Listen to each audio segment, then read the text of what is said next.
Everyone, आज हम discuss करने वाले हैं रेडिएशंस और रेडिएशन से रिलेटेड कुछ छोटे छोटे टॉपिक्स। तो चलिए जल्दी से स्टार्ट करते हैं।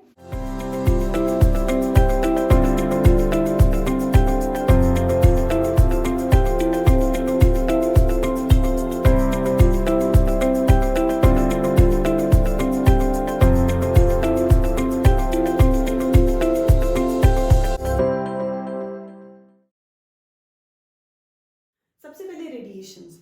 तो हमने बात की थी कंडक्शन, कन्वेक्शन, रेडिएशन में एक एग्जांपल के साथ कि कंडक्शन क्या है। कि हमारे पास एक क्लास में एक रो है विद नंबर ऑफ स्टूडेंट्स। तो हमने मान लो टीचर ने नोटबुक पास ऑन करनी है from first bench to the last bench. Teacher ने लास्ट बेंच वाले स्टूडेंट को नोटबुक पकड़ानी है, तो कैसे जाएगी?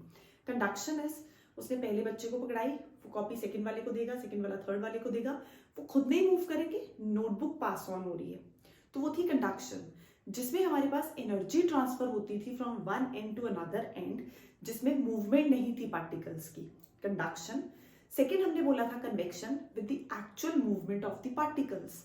तो पहला बच्चा उठेगा, जाके नोटबुक लास्ट वाले को पकड़ा के आ जाएगा। कन्वेक्शन। रेडिएशंस। तो रेडिएशंस में क्या था, टीचर ने किसी को नहीं बोला और फेंक के मारी कॉपी और लास्ट बच्चे के पास पहुंच गई।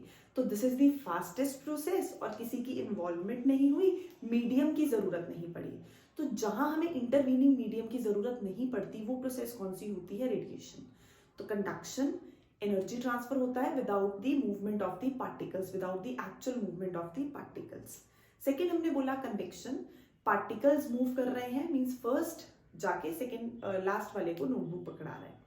रेडिएशन में टीचर ने किसी को इन्वॉल्व नहीं किया, फेंक के मारी और उसने वो पकड़ ली। तो वो हमारे पास फास्टेस्ट प्रोसेस है जिसमें मीडियम की जरूरत नहीं पड़ी। तो रेडिएशन क्या है? सनलाइट, जो भी सन से रेज आ रही हैं वो कैसी हैं हमारे पास? रेडिएशन होगी। तो उसमें हम बोलते हैं it is the process by which heat is transmitted from one phase two another without heating the intervening medium, without involving the medium.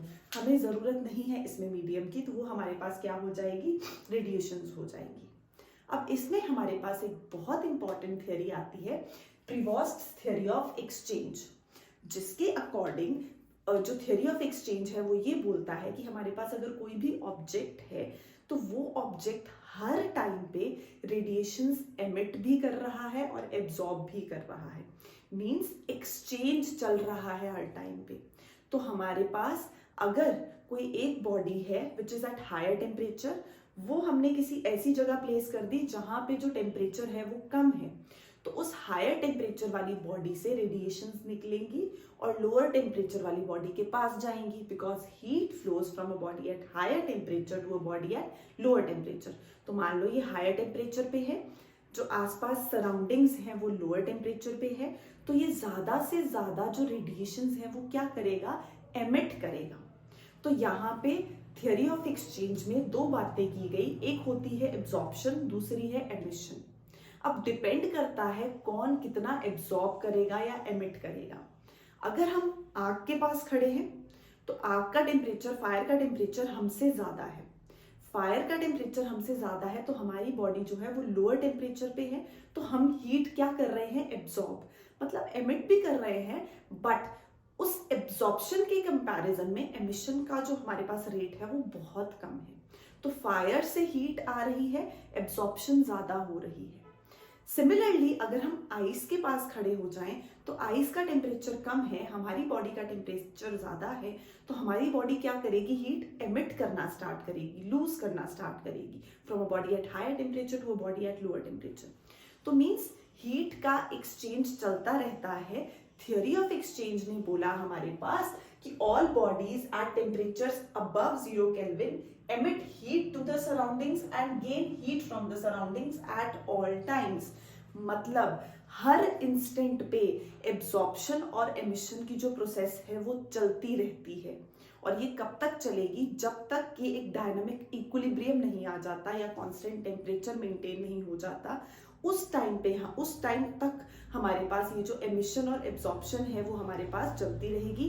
किसी पार्ट पे एमिशन ज्यादा होगी, किसी पार्ट पे एब्जॉर्प्शन ज्यादा होगी, बट जब हमारे पास वो एक इक्विलिब्रियम वाली स्टेज आ जाएगी तो जितनी एब्जॉर्प्शन होगी उतनी एमिशन होगी। तो ये कब होगा? जब वो इक्विलिब्रियम मेंटेन हो गया। बट उससे पहले हमारे पास अगर सामने वाली बॉडी हायर टेम्परेचर पे है, हमारी बॉडी लोअर टेम्परेचर पे है, तो हम हीट लेंगे, मींस एब्जॉर्प्शन ज्यादा होगी। तो मतलब सराउंडिंग्स का टेम्परेचर अगर ज्यादा है और हमारी बॉडी का टेम्परेचर कम है, सराउंडिंग्स का टेम्परेचर ज्यादा है, हमारी बॉडी का टेम्परेचर कम है, तो हम क्या ले रहे हैं, हम ज्यादा से ज्यादा हीट एब्जॉर्ब कर रहे हैं। तो surroundings, temperature of surroundings, if temperature of surroundings is more than the temperature of body, तो क्या होगी, ज्यादा एब्जॉर्प्शन होगी और हमारी बॉडी का टेम्परेचर इंक्रीज होना स्टार्ट होगा। फायर है, फायर से हम हीट ले रहे हैं, ज्यादा से ज्यादा एब्जॉर्प्शन कर रहे हैं, एब्जॉर्प्शन हो रही है, टेम्परेचर बॉडी का राइज कर रहा है। उसी के साथ अगर हम आइस के पास खड़े हैं तो जो सराउंडिंग्स है उसका टेम्परेचर कम है, सराउंडिंग्स का टेम्परेचर कम है और हमारी जो बॉडी है उसका टेम्परेचर ज्यादा है, तो हमारी बॉडी हीट लूज करना स्टार्ट करेगी, तो एमिशन ज्यादा होगी, तो emission of body increases whereas the temperature of body decreases। यहाँ पे जब हम फायर के पास थे तो एब्जॉर्प्शन ज्यादा हो रही थी, हमारी बॉडी का टेम्परेचर कम था, एब्जॉर्प्शन ज्यादा थी एमिशन से, और दूसरी तरफ जब हम आइस के पास खड़े थे तो एमिशन ज्यादा हुई एब्जॉर्प्शन से। तो ये प्रोसेस चलती रहती है जब तक इक्विलिब्रियम नहीं आता, जब तक कि एमिशन और एब्जॉर्प्शन बैलेंस नहीं हो जाती, मतलब हम जितनी हीट ले रहे हैं वापस उतनी हीट करेंगे। तो ये थी थ्योरी ऑफ एक्सचेंज, जिसके अकॉर्डिंग जितनी भी बॉडीज हैं अबव 0 केल्विन वो हमेशा हर टाइम पे क्या कर रही हैं, हीट इधर वो एब्जॉर्ब कर रही हैं और साथ साथ क्या होगी, हमारे पास एमिशन होगी। और एब्जॉर्प्शन और एमिशन में से टेम्परेचर जो है बॉडी का वो डिसाइड करेगा उस टाइम पे एब्जॉर्प्शन ज्यादा होगी या एमिशन ज्यादा होगी। तो टेम्परेचर इस तरीके से डिसाइड होंगे हमारे पास। Second point, there is a continuous exchange of heat between a body and its surroundings। अब हम फायर के पास हैं तो continuously हमें हीट मिल रही है, हम हीट एब्जॉर्ब कर रहे हैं जब तक कि इक्विलिब्रियम नहीं आ जाता, तो there is a continuous exchange। लेकिन कितनी हीट रेडिएट होगी that depends upon, अब यहाँ पे भी कितनी हीट रेडिएट होगी वो कौन डिसाइड करेगा, हमारे पास nature of the emitting surface, its surface area and its temperature. तो ये बहुत इंपॉर्टेंट पॉइंट्स हैं कि हमारे पास कितनी हीट रेडिएट होगी, कितनी हीट रेडिएट होगी पर सेकेंड। तो अगर हम बात करें सिर्फ हीट की, तो हीट रेडिएशन कितनी होगी वो किन किन फैक्टर्स पे डिपेंड करने वाला है। सबसे पहले nature of the emitting surface, surface area, temperature. अब पर सेकेंड है तो इसका मतलब टाइम भी आ गया बीच में। तो ये तो हमारे पास अमाउंट ऑफ हीट रेडिएशंस की अगर हम बात करें, हीट रेडिएटेड की बात करें, तो किन किन फैक्टर्स पे डिपेंड करती है। तो सबसे पहले एमिटिंग सरफेस की नेचर पे, सरफेस एरिया पे, टेम्परेचर पे। तो ये फैक्टर्स हमारे पास बहुत ज्यादा इंपॉर्टेंट है जिन पे हीट डिपेंड कर रही है, टाइम पे डिपेंड करेगी। तो ये फैक्टर्स पे हीट रेडिएटेड जो है वो डिपेंड करने वाली है। फिर से हमने बोला रेडिएशन क्या थी, रेडिएशन है जब हमारे पास हीट ट्रांसमिट हो रही है from one place to another without the involvement of the intervening medium. Secondly, theory of exchange के अकॉर्डिंग कि हर बॉडी हमारे पास एब्जॉर्प्शन और एमिशन की प्रोसेस कर रही है हर टाइम पे। अब उस टाइम पे एब्जॉर्प्शन ज्यादा होगी या एमिशन ज्यादा होगी वो हमारी बॉडी का टेम्परेचर और सराउंडिंग्स का टेम्परेचर डिसाइड करेगा। तो हमने उसके बेसिस पे ये दो एग्जांपल्स देखे, फायर का और आइस का, कि हीट कहाँ से कहाँ फ्लो करेगी, मतलब एब्जॉर्प्शन ज्यादा होगी उस टाइम पे या एमिशन ज्यादा होगी। अब ये जो हीट रेडिएट हुई है ये किन किन फैक्टर्स पे डिपेंड करती है, तो ये डिपेंड करती है nature of the emitting surface पे, सरफेस एरिया पे, टेम्परेचर पे, टाइम पे। थोड़े टाइम बाद हम बात करेंगे वेवलेंथ पे। तो यहाँ पे हमारे पास इसके बाद आता है इलेक्ट्रोमैग्नेटिक वेव्स। वैसे तो ये टॉपिक क्लास 12 का है बट इसमें थोड़ा सा देखेंगे। हमने क्लास 10 में देखी थी इलेक्ट्रिक फील्ड्स और मैग्नेटिक फील्ड्स होती हैं। तो जब ये electric fields, oscillating electric fields और ऑसिलेटिंग मैग्नेटिक फील्ड्स कंबाइन करती हैं तो ये हमारे पास एक नई वेव जनरेट करती हैं जिनको बोलते हैं इलेक्ट्रोमैग्नेटिक वेव। तो इलेक्ट्रोमैग्नेटिक वेव क्या है, ये कॉम्बिनेशन है ऑसिलेटिंग इलेक्ट्रिक फील्ड और मैग्नेटिक फील्ड का, ऑसिलेशंस ऑफ टू फील्ड्स। वो टू फील्ड्स कौन सी हैं, electric field as well as magnetic field are mutually perpendicular to each other as well as to the direction of propagation of wave. मान लो electric field इधर जा रही है, magnetic field इधर oscillate कर रही है, ये इलेक्ट्रिक फील्ड ऑसिलेट कर रही है, तो थर्ड परपेंडिकुलर डायरेक्शन में हमारे पास कौन सी वेव होगी? Electromagnetic wave. इन दोनों का इलेक्ट्रिक और मैग्नेटिक का कॉम्बिनेशन इलेक्ट्रोमैग्नेटिक वेव। ये वैक्यूम में ट्रेवल करती हैं, इसमें हमारे पास मीडियम की जरूरत नहीं पड़ती, ये स्पीड ऑफ लाइट के साथ चलती हैं। तो हमारे पास जो इलेक्ट्रोमैग्नेटिक वेव्स हैं उसमें कुछ आती हैं ये GXUVIMR करके। तो हमारे पास gamma rays, X rays, ultraviolet, visible, infrared, microwaves, radio waves, ये सब आती हैं। लाइट आती है विजिबल रीजन में, हम बोलते हैं लाइट एक इलेक्ट्रोमैग्नेटिक स्पेक्ट्रम है, विजिबल रीजन में आएगी। इसमें हमारे पास स्पेक्ट्रम बनता है वायलेट से लेके रेड तक, तो इसमें भी डिफरेंट डिफरेंट वेवलेंथ्स की रेंज है। तो beyond the red and, visible के बाद beyond the red end of electromagnetic spectrum हमारे पास क्या लाई करेगा? इंफ्रारेड। रेड एंड के बाद, विजिबल के रेड एंड के बाद हमारे पास क्या लाई करता है? इंफ्रारेड वेव्स लाई करती हैं, जिनकी जो हमारे पास वेवलेंथ की रेंज है वो है 1 माइक्रोमीटर टू 100 माइक्रोमीटर। तो इंफ्रारेड वेव्स हमारे पास जिनकी इतनी रेंज है ये प्रोड्यूस करती हैं हीटिंग इफेक्ट। ये क्या प्रोड्यूस करेंगी? बियॉन्ड द रेड एंड हमारे पास कौन सी हैं? इलेक्ट्रोमैग्नेटिक वेव्स में बियॉन्ड द रेड एंड हमारे पास इंफ्रारेड वेव्स हैं। इंफ्रारेड वेव्स क्या प्रोड्यूस करेंगी? Heating effect. तो जो भी रेडिएशंस हॉट बॉडी से निकलती हैं उनको बोलते हैं थर्मल रेडिएशंस। जितनी भी रेडिएशंस हॉट बॉडी से निकलेंगी वो क्या है? थर्मल रेडिएशंस हैं। तो the electromagnetic radiations emitted by a body by virtue of its temperature, तो वो हमारे पास क्या हो गई? थर्मल रेडिएशंस हो गई।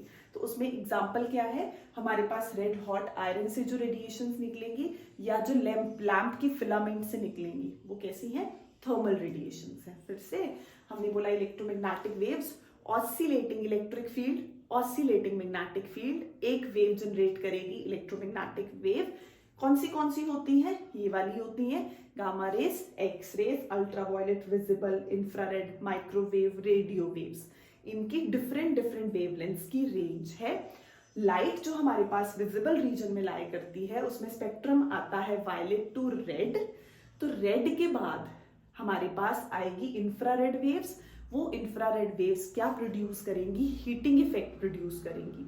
तो जितनी भी रेडिएशंस हमारे पास हीटिंग इफेक्ट मतलब हॉट बॉडीज से आ रही हैं उनको बोलेंगे थर्मल रेडिएशंस।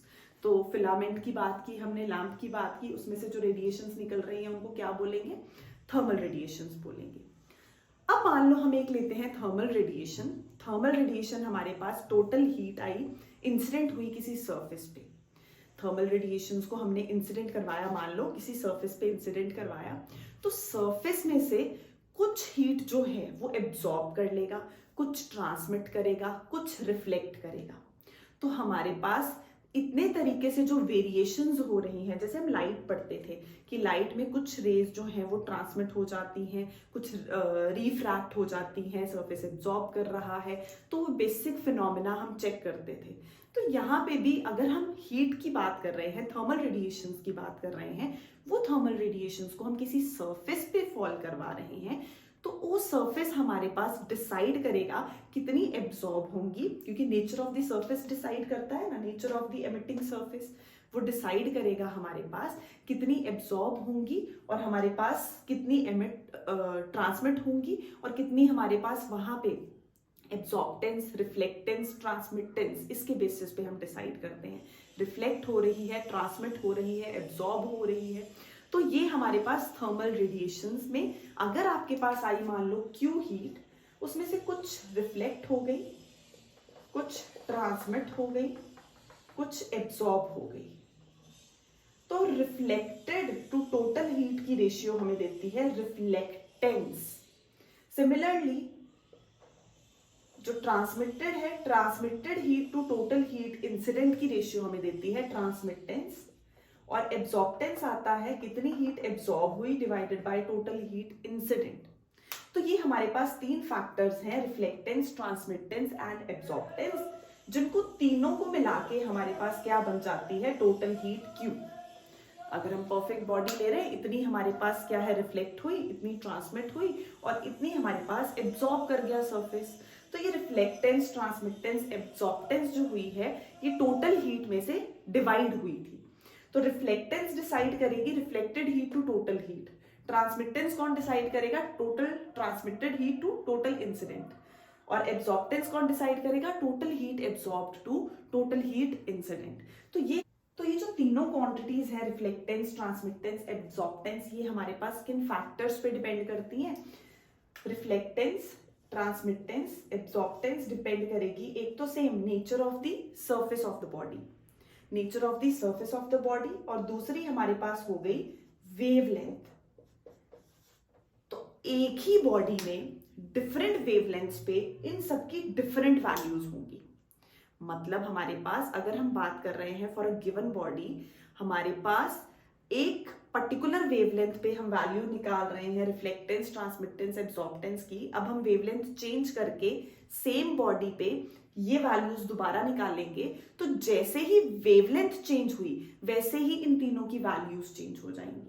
तो मतलब डिफरेंट वेवलेंथ्स के लिए डिफरेंट वैल्यूज होंगी, डिफरेंट वेवलेंथ्स के लिए हमारे पास डिफरेंट वैल्यूज आएंगी, रिफ्लेक्टेंस की, ट्रांसमिटेंस की, एब्जॉर्बटेंस की। तो सबसे पहले ये तीनों फैक्टर्स किस चीज पे डिपेंड किए, nature of the surface of the body, दूसरी वेवलेंथ। तो वेवलेंथ अगर हम कोई एक गिवन बॉडी की बात कर रहे हैं, इस पे हमने एक वेवलेंथ की लाइट फॉल करवाई है, उस एक वेवलेंथ पे हमारे पास RTA की वैल्यू डिफरेंट है, सेकेंड वेवलेंथ पे RTA की वैल्यू डिफरेंट हो जाएगी। फॉर डिफरेंट वेवलेंथ्स हमारे पास, for a given body, for different wavelengths, the values of these three factors will be different. तो R, T और A की वैल्यू वेरी होती रहेंगी जैसे जैसे वेवलेंथ वेरी होगी। तो वेवलेंथ सबसे इंपॉर्टेंट चीज हो गई हमारे पास। तो जिस वेवलेंथ पे हम बात कर रहे हैं, एक पर्टिकुलर वेवलेंथ पे इनकी कुछ वैल्यूज हैं, उनको हम डिफाइन करते हैं स्पेक्ट्रल वेवलेंथ या मोनोक्रोमैटिक सिंगल। तो मोनोक्रोमैटिक वेवलेंथ से भी डिसाइड करते हैं कि monochromatic reflectance, monochromatic transmittance, single wavelength पे सिंगल वैल्यू आर की, मोनोक्रोमैटिक ट्रांसमिटेंस सिंगल वेवलेंथ पे सिंगल वैल्यू ट्रांसमिटेंस की, मोनोक्रोमैटिक एब्जॉर्बटेंस अगेन सिंगल वैल्यू पे सिंगल वैल्यू आ जाएगी हमारे पास। एक वेवलेंथ पे जो वैल्यू ए की है वो फिक्स हो गई। तो ये हमारे पास वेवलेंथ के साथ कैसे वेरी करता है। अब इसके बाद हमारे पास दो और भी इंपॉर्टेंट टर्म्स आती हैं, one is emissive power, second is absorptive power. Emissive power क्या है हमारे पास, किसी बॉडी की अगर हम बात करें तो amount of heat energy radiated by a body, amount of heat energy, कितनी हीट एनर्जी बॉडी रेडिएट कर रही है। हमने मान लो फिर से एक बॉडी ली, इस बॉडी से हमारे पास हीट, थ्योरी ऑफ एक्सचेंज बोलती है हर टाइम पे बॉडी जो है वो हीट का एक्सचेंज कर रही है। तो हमने बोला इसमें से रेडिएशंस निकल रही हैं। तो वो जो हीट रेडिएट कर रही है बॉडी, वो किन किन फैक्टर्स पे डिपेंड करती है, अभी पढ़ा। Nature of the emitting surface, surface area पे डिपेंड की थी। मैंने बोला अगर अमाउंट ऑफ हीट रेडिएटेड पर सेकेंड की बात ना करें, अमाउंट ऑफ हीट की बात करें, तो अमाउंट ऑफ हीट टाइम पे भी डिपेंड करेगी। एक सेकेंड में तो ये वैल्यू कुछ है, बट अगर जैसे टाइम चेंज होगा तो क्यू भी चेंज हो जाएगा। तो मींस टाइम पे भी डिपेंड करती है। तो क्यू किन किन फैक्टर्स पे डिपेंड कर रहा है, एक तो area of the surface, nature of the surface, temperature, और साथ में अगर हम पर सेकेंड ना लें हमारे पास, हम सिर्फ हीट की बात करें, क्यू हीट है, तो ये टाइम पे भी डिपेंड करेगा। तो Q is directly proportional to A, Q is directly proportional to T। Proportionality sign हटाएंगे, दोनों को कंबाइन किया इक्वेशंस को, प्रोपोर्शनैलिटी साइन हटाएंगे, E हमारे पास क्या है, एमिसिव पावर। E को ऐसे भी लिखा जाता है, ऐसे भी लिखा जाता है। तो ये हमारे पास क्या है, एमिसिव पावर है बॉडी की। तो एमिसिव पावर कितनी आ गई, heat divided by surface area into time. तो हम इसको क्या ऐसे बोल सकते हैं, जब हम बात करते थे इंटेंसिटी की, इंटेंसिटी क्या होती थी, energy per unit time per unit area.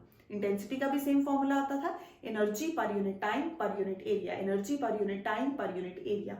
तो यहाँ पे देखो emissive power of a body at a given temperature, क्योंकि ये टेम्परेचर पे डिपेंड करती है, and for a given wavelength, अभी बात की क्योंकि हमारे पास हीट के साथ अगर हमने बोला हम वेवलेंथ वेरी कर रहे थे तो इन सब की वैल्यूज भी वेरी हो रही थी, कितनी रिफ्लेक्ट होगी, कितनी ट्रांसमिट होगी, कितनी एब्जॉर्ब होगी। तो वेवलेंथ तो सबसे की फैक्टर हो गया कि वेवलेंथ पे डिपेंड करेगी कि सिंगल वेवलेंथ पे सिंगल थी, उसके बाद सेकंड वेवलेंथ आई उस पर डिफरेंट वैल्यूज थी, थर्ड वेवलेंथ आई उस पर डिफरेंट वैल्यूज थी। तो जैसे जैसे वेवलेंथ चेंज की वैसे वैसे हमारे पास इनकी वैल्यूज भी चेंज हो गई। तो for a given temperature and for given wavelength, मतलब एक वेवलेंथ की ही बात कर रहे हैं अभी, amount of heat energy emitted per unit time per unit surface area, same energy per unit time per unit area. तो उसी से याद रख सकते हैं हमारे पास जो इंटेंसिटी का फॉर्मूला होता है energy per unit time per unit area. तो इंटेंसिटी या हम बोल सकते हैं emissive power, amount of heat energy emitted per unit time per unit surface area of the body. तो यहां पे हम लिख सकते हैं energy, heat energy per unit time per unit area. तो ये हमारे पास Q अपॉन T क्या बन गया, power divided by area.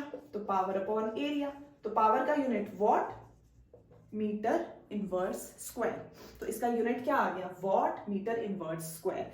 Emissive power क्या है हमारी, स्ट्रेंथ, कितना वो रेडिएट कर रहा है, कितना एमिट कर रहा है, उसकी इंटेंसिटी। तो हमारे पास इसको हम ई से डिनोट कर रहे हैं। हीट किन किन फैक्टर्स पे डिपेंड कर रही है, हीट रेडिएटेड, एरिया पे, टाइम पे, और सबसे बड़ी बात नेचर पे, वेवलेंथ पे, टेम्परेचर पे। तो हमने दो को कंबाइन किया, एरिया और टाइम को कंबाइन किया, हमारे पास आ गया एमिसिव पावर ई। तो एमिसिव पावर भी अगर हम किसी गिवन बॉडी की ले तो जैसे जैसे वेवलेंथ वेरी होगी वैसे वैसे एमिसिव पावर वेरी होगी, क्योंकि जैसे जैसे वेवलेंथ वेरी हो रही थी तो इस सरफेस पे जितनी हीट पड़ी थी उसमें से R रिफ्लेक्ट हुई थी, T ट्रांसमिट हुई थी, A एब्जॉर्ब हुई थी। तो रिफ्लेक्टेंस है reflected heat to total heat, transmittance है transmitted heat to total heat. मान लो 100 जूल दी थी, 100 जूल में से 40 इधर आई, 30 इधर आई, 20 इधर आई, तो मींस 40 रिफ्लेक्ट हुई, 30 ट्रांसमिट हुई, 20 एब्जॉर्ब हुई। तो वो 40 divided by 100, 30 divided by 100, 20 divided by 100 क्या देगा, रिफ्लेक्टेंस, ट्रांसमिटेंस, एब्जॉर्बटेंस। बट जैसे जैसे वेवलेंथ वेरी होगी वैसे वैसे इन सब की वैल्यूज भी वेरी हो जाएंगी। सिमिलरली एमिसिव पावर हमारे पास जैसे जैसे वेवलेंथ वेरी होगी एमिसिव पावर भी बॉडी की क्या है, वो वेरी होगी। नेक्स्ट हमारे पास आ गई एब्जॉर्प्टिव पावर। तो एब्जॉर्प्टिव पावर क्या हो गया, एमिसिव पड़ा वैसा सा ही एब्जॉर्प्टिव, एक बॉडी है कितनी हीट एब्जॉर्ब कर रही है। तो हमारे पास heat energy absorb to heat energy incident, same heat energy कितनी एब्जॉर्ब हुई थी to total heat energy incident, कितनी हीट एनर्जी उसने एब्जॉर्ब की to total heat energy incident. इसको हम किससे, स्मॉल ए से ही डिनोट कर रहे हैं, क्या है ये, एब्जॉर्प्टिव पावर है। तो हमारे पास इसकी वैल्यू लाई करती है 0 से 1 के बीच में। अगर हम बोले 100 जूल ऑफ एनर्जी दी थी, 100 जूल ऑफ हीट में 100 जूल ऑफ एनर्जी वो एब्जॉर्ब कर गया, 100 जूल ही दी थी, तो टोटल कितना आ गया, 1।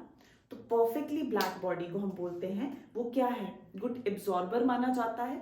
तो एब्जॉर्ब जिसका एब्जॉर्प्शन रेट सबसे ज्यादा, उसकी एब्जॉर्प्टिव पावर सबसे ज्यादा, जिसका एमिशन का रेट सबसे ज्यादा, उसकी एमिसिव पावर सबसे ज्यादा। तो 1 मीन्स परफेक्टली ब्लैक बॉडी जिसकी एब्जॉर्प्टिव पावर सबसे ज्यादा, 0 मीन्स जिसकी, अगर वो हमारे पास 0 कब आएगा, मतलब उसने एब्जॉर्ब नहीं की, एब्जॉर्ब नहीं की तो क्या की, एमिट की।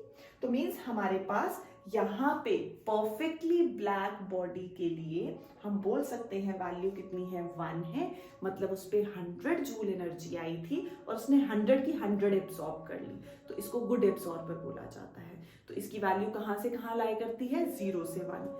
क्योंकि ये हीट टू हीट की रेशियो है तो इसकी जो यूनिट है ये क्या हो जाएगा, डायमेंशन लेस हो जाएगा। नेक्स्ट हमारे पास, ये तो हमें पता ही है, एमिसिव पावर। एब्जॉर्प्टिव पावर किस पे डिपेंड करता है, सबसे इंपॉर्टेंट, वेवलेंथ पे, डिफरेंट वेवलेंथ्स पे वैल्यूज एमिसिव पावर की, एब्जॉर्प्टिव पावर की, हमने ये फिजिकल क्वांटिटीज अलग फैक्टर्स पढ़े, सबकी वैल्यू क्या हो जाती है, वेरी हो जाती है।